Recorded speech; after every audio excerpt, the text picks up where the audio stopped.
Welcome to the August 2024 update for SpreadsheetWeb. In this video, we will walk you through the latest features and enhancements that have been added in this version, all designed to make your work more efficient and precise. First up, we are introducing a seamless integration with Monday.com. Now, you can connect your Monday boards directly with SpreadsheetWeb applications. This integration allows you to link custom calculators and forms to your project management boards, simplifying your workflow and bringing all your essential tools together in one place. Next, we have expanded our support for Excel-based data validation across all single cells input controls.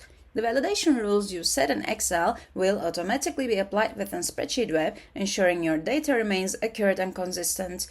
We have also fine-tuned the validation triggers to prevent errors during navigation or saving, allowing you to work confidently.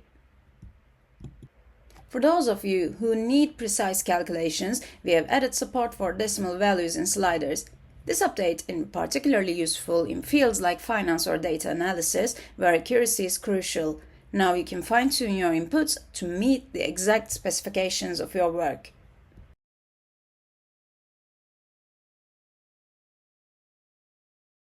Join SpreadsheetWeb Hub to simplify your work.